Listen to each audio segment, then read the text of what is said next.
প্রাচীন মিশরে নারীরা গর্ভবতী কিনা আর গর্ভবতী হলে ছেলে হবে নাকি মেয়ে হবে এই পরীক্ষা করার পদ্ধতি শুনলে আজকের আধুনিক যুগে দাঁড়িয়ে অনেকেই অবাক হয়ে যাবে। তখন হাসপাতাল, আল্ট্রাসোনোগ্রাফি, টেস্ট কিট কিছুই ছিল না। তবুও সেই সময় মিশরের ঘরে ঘরে গর্ভধারণ পরীক্ষা করা হতো একেবারে নিজস্ব পদ্ধতিতে। বিস্তারিত থাকছে ডেস্ক রিপোর্টে।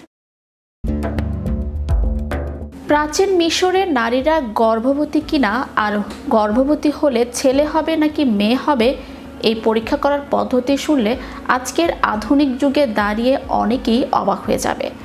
আবার কেউ ভাববে মানুষ কত আগে থেকে এসব জানার চেষ্টা করত। তখন তো হাসপাতাল, আল্ট্রাসোনোগ্রাফি, টেস্ট কিট কিছুই ছিল না। তবুও সেই সময় মিশরের ঘরে ঘরে গর্ভধারণ পরীক্ষা করা হতো একেবারে নিজস্ব পদ্ধতিতে। তাদের নিয়ম ছিল, বাড়ির ভেতরে বিশেষ করে নারীদের বাথরুমের কাছে রাখা হতো দুটো আলাদা বস্তা বা বোড়া। এক বোড়ায় থাকতো গমের দানা, আরেক বোড়ায় থাকতো যবের দানা, যাকে আমরা বার্লি বলি। নারীদের বলা হতো তারা প্রতিদিন এই দুটো বস্তার ভিতরে দানার উপরই প্রস্রাব করবে, মানে গম আর যব ভরা ওই বস্তাগুলোই হয়ে উঠত।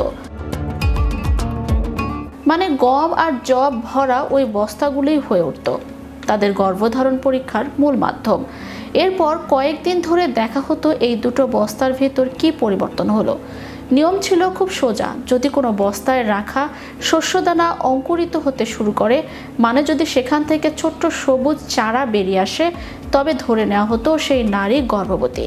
অর্থাৎ দানা যদি অঙ্কুর গজায় তাহলে ফলাফল পজিটিভ, আর যদি একদমই কোনো অঙ্কুর না বের হয় তাহলে ধরে নেওয়া হতো গর্ভধারণ হয়নি।